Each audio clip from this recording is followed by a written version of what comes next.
What is to be done to reverse fibromyalgia? For that, you need to understand why fibromyalgia happens. Fibromyalgia होता क्यों? So, as the name itself suggests, कि muscle fibre जो है ना,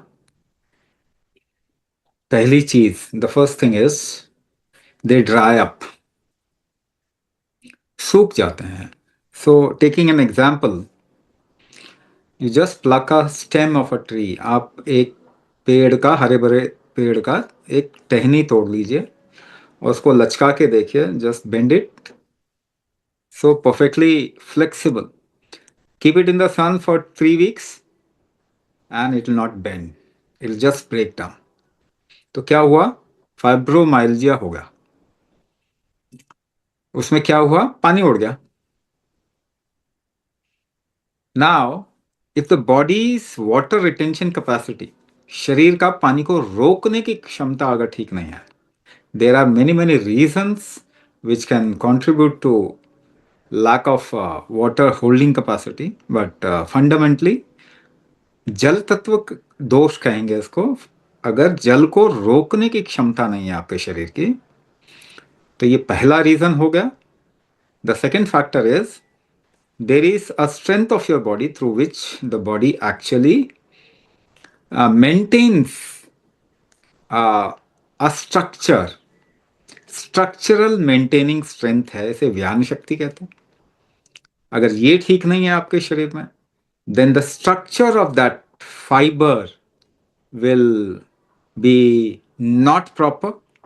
तो इसीलिए वो सिकुड़ जाएगा, इधर उधर लचक जाएगा, उसका स्ट्रक्चर ठीक नहीं होगा.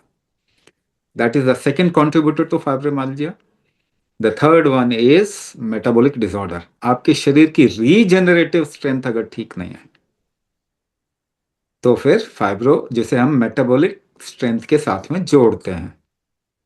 मगर तीनों ही जगह पे जो मैंने बात किया, उसको अगर आप ध्यान से सुनेंगे, तो तीनों ही कोई ना कोई स्ट्रेंथ है. Water holding strength, structure maintaining strength, metabolic strength. यही मैंने बोला ना. तो स्ट्रेंथ कौन बढ़ाता है आपकी? क्या आप वो फंडामेंटल स्ट्रेंथ्स जो मैंने बात किया, वो कैसे बढ़ाएंगे? So we take an example of a medicine. क्या कोई दवाई आपकी स्ट्रेंथ बढ़ा सकती है? नहीं बढ़ा सकती.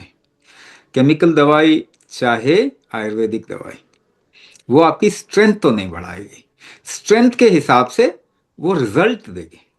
तो कोई भोजन है, कोई फूड है जो आपकी स्ट्रेंथ बढ़ा सकता है? आपके जीवन का अनुभव है कि भोजन खाते खाते आप कमजोर ही होते जाते हैं उम्र दर उम्र. 80 साल का इंसान 80 साल तक भोजन किया, सुपरमैन तो नहीं बनता वो.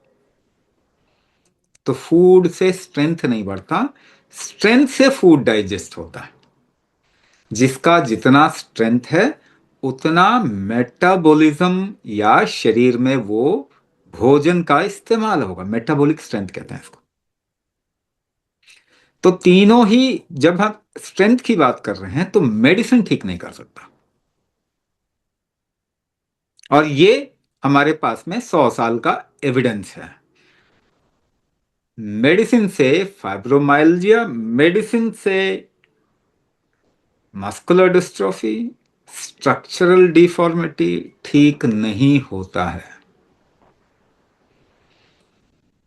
और इस बात को भी साबित किया जा सकता है, प्रूव किया जा सकता है, कि मेडिसिन की वजह से एपिसोड्स ऑफ फाइब्रोमाइल्जिया बढ़ रहे हैं.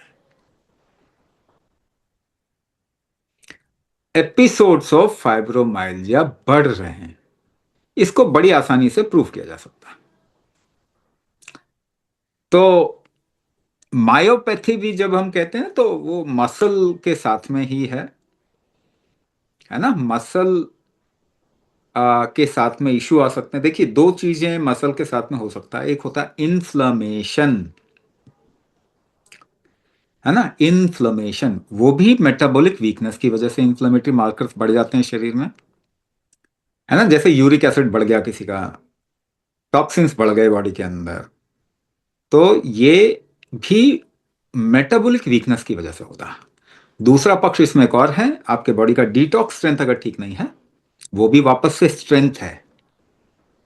और स्ट्रेंथ क्रिएटिंग मैकेनिज्म एक ही चीज है, कुंभक। हम्म। तो हाँ, ये बिल्कुल रिवर्स हो सकता है, मगर इस पे कहाँ पे काम करना वो मैंने आपको बताने की कोशिश की।